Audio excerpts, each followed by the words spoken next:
मित्रों नमस्कार। आपका स्वागत है। मित्रों, आज दिल्ली का सेवा अध्यादेश था, उसका एक बिल लोकसभा में पेश किया गया और ये बड़ा विवादित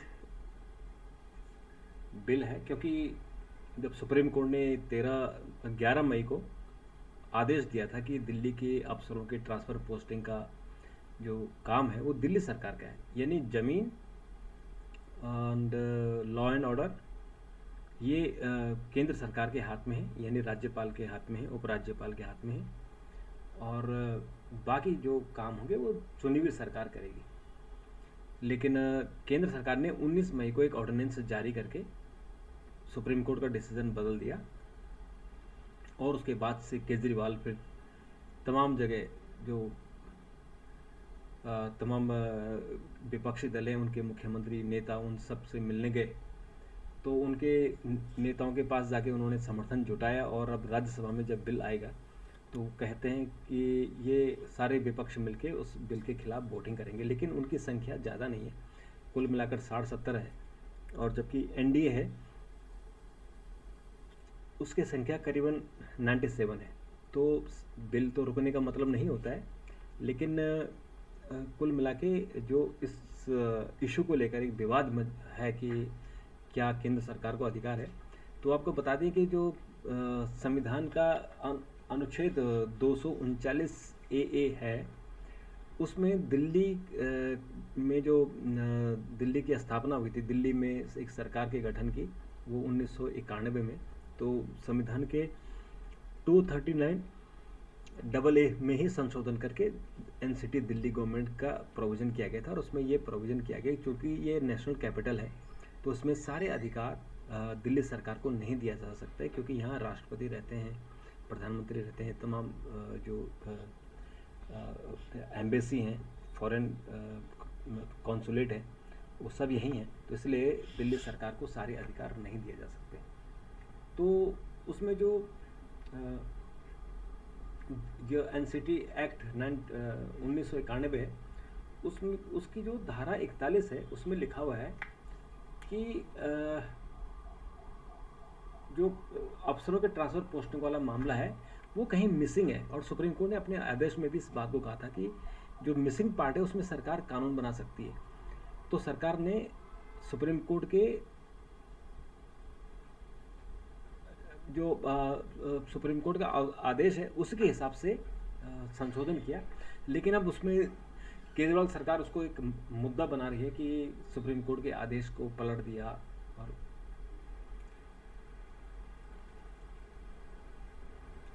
आज जब इसको अमित शाह के बिहा पर नित्यानंद राय ने, जो गृह राज्य मंत्री हैं, उन्होंने बिल पेश किया तो विपक्ष ने उसका बड़ा विरोध किया। कांग्रेस ने और जो सहयोगी दल हैं उन्होंने विरोध किया कि इसको ये कानून सम्मत नहीं है और इसको टेबल नहीं किया जाना चाहिए, लेकिन वॉइस वोट के कारण इसको टेबल कर दिया गया और अब कल इस पर चर्चा होगी और कल ही इसको पास कर दिया जाएगा। तो मित्रों, ये जो इसमें असल में 2-3 प्रोविज़न ऐसे हैं, जैसे उसमें एक अथॉरिटी बनाने की बात हुई है कि जो अपॉइंटमेंट के लिए, ट्रांसफ़र पोस्टिंग के लिए एक दिल्ली सिविल सर्विस अथॉरिटी होगी, उसका चेयरमैन सीएम होगा यानी चीफ मिनिस्टर, और ये रिकमेंड करेंगे, पैनल बना के भेजेंगे तो राज्यपाल उस पर फाइनल डिसीजन लेगा। और अब इसमें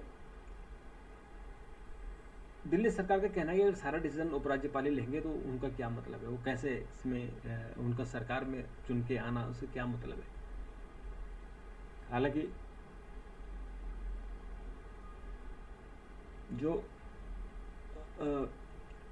9 साल से केजरीवाल के 9 साल पूरे हो रहे हैं, इन 9 सालों में वो अपनी सरकार के अधिकारों को लेकर ही लड़ता रह गया और हालांकि वो विज्ञापनों पर उसने ज़रूर करोड़ों रुपए खर्च किए, 1500 करोड़ से ज़्यादा खर्च कर दिए हैं, लेकिन वो जो अधिकार होते हैं एक स्वतंत्र, एक जो पूर्ण राज्य के, वो अधिकार उनको नहीं मिल पाए।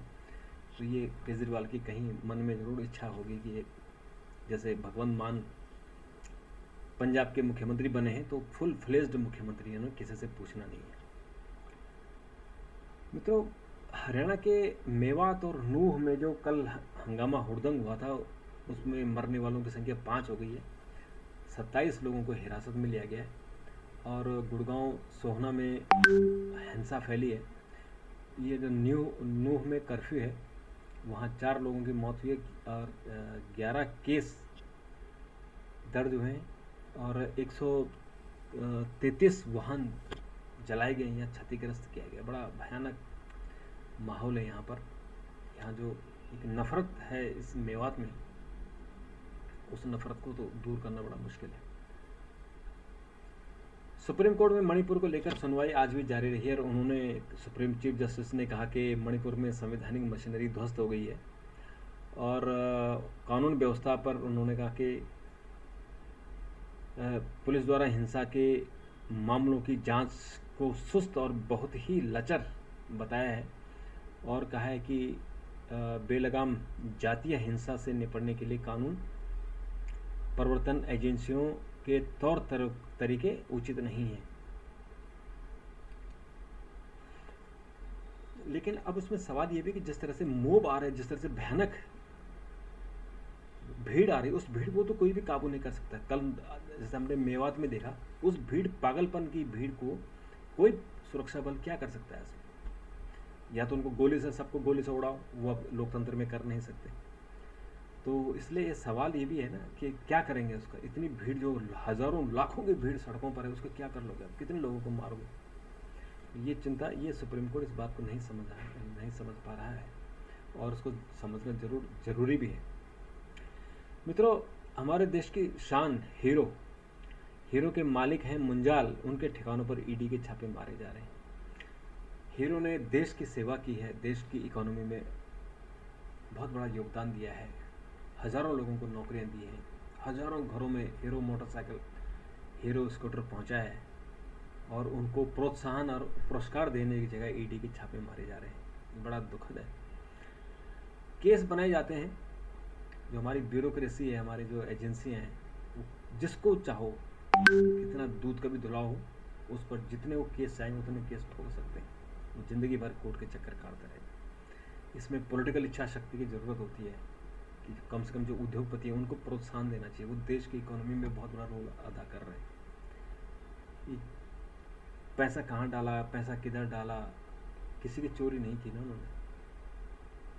अपना कारोबार कर रहे हैं, उस कारोबार से देश में योगदान दे रहे हैं। उस योगदान की मैं इस बात को बिल्कुल सहमत नहीं हूँ कि केंद्रीय एजेंसियां उनके पीछे पड़े। गुड़गांव और दिल्ली के परिसरों पर उन पर छापे मरे हैं। घंटों तक ईडी के अधिकारियों ने दोनों स्थानों पर गहनता से तलाशी की। इस कार्रवाई के हीरो मोटोकॉर्प्स के शेयरों में भारी गिरावट आ गई है। हीरो मोटोकॉर्प्स के कार्यकारी अध्यक्ष पवन मुंजाल और कुछ अन्य लोगों के खिलाफ ईडी ने छापामारी की है।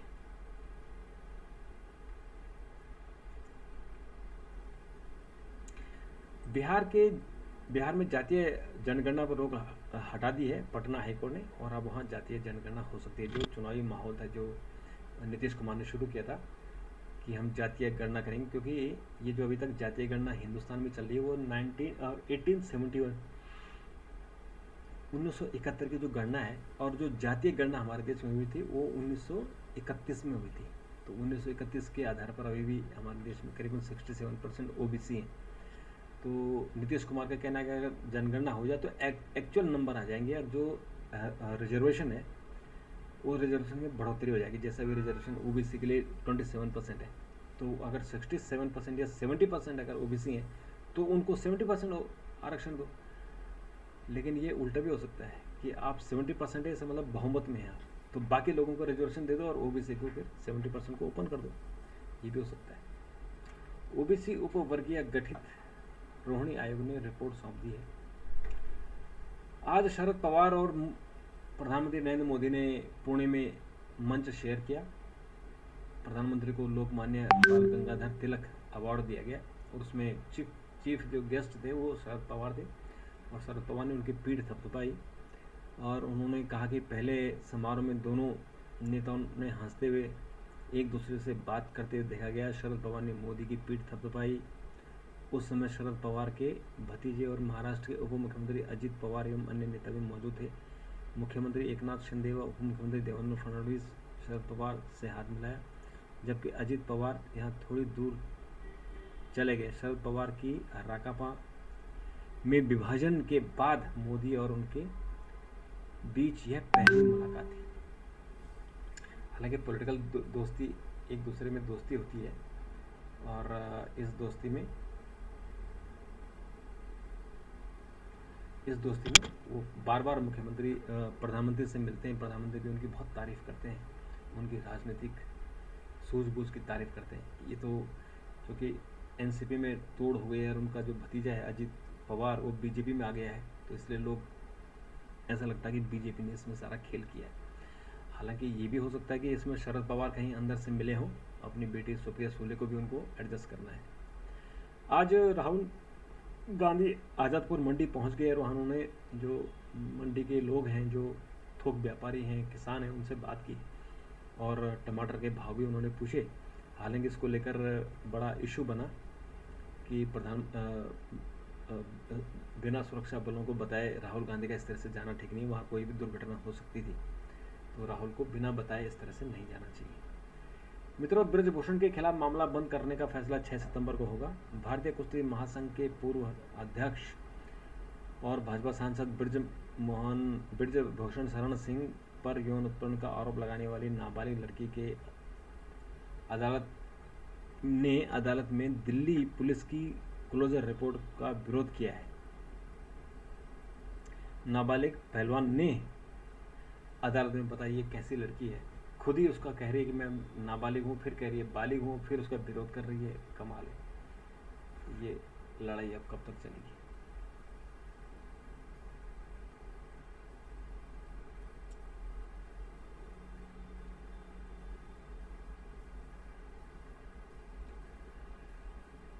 मित्रों, इसके अलावा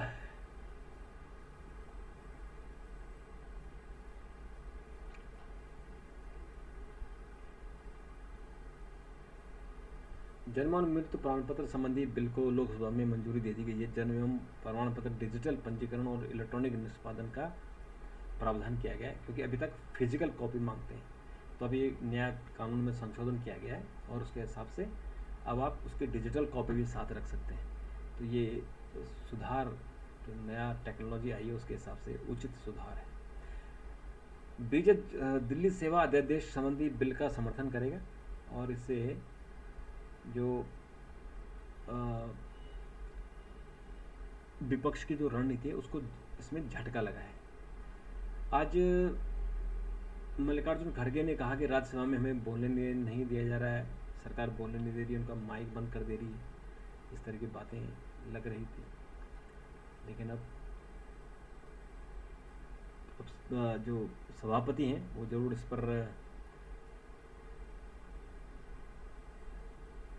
पर वो जरूर आपत्ति जताएंगे कि इस तरह की बातें नहीं करते। जैसे लोकसभा अध्यक्ष ने भी राहुल गांधी से कहा था कि बाहर मत बोला करोगे, स्पीकर उनका माइक बंद कर देते हैं।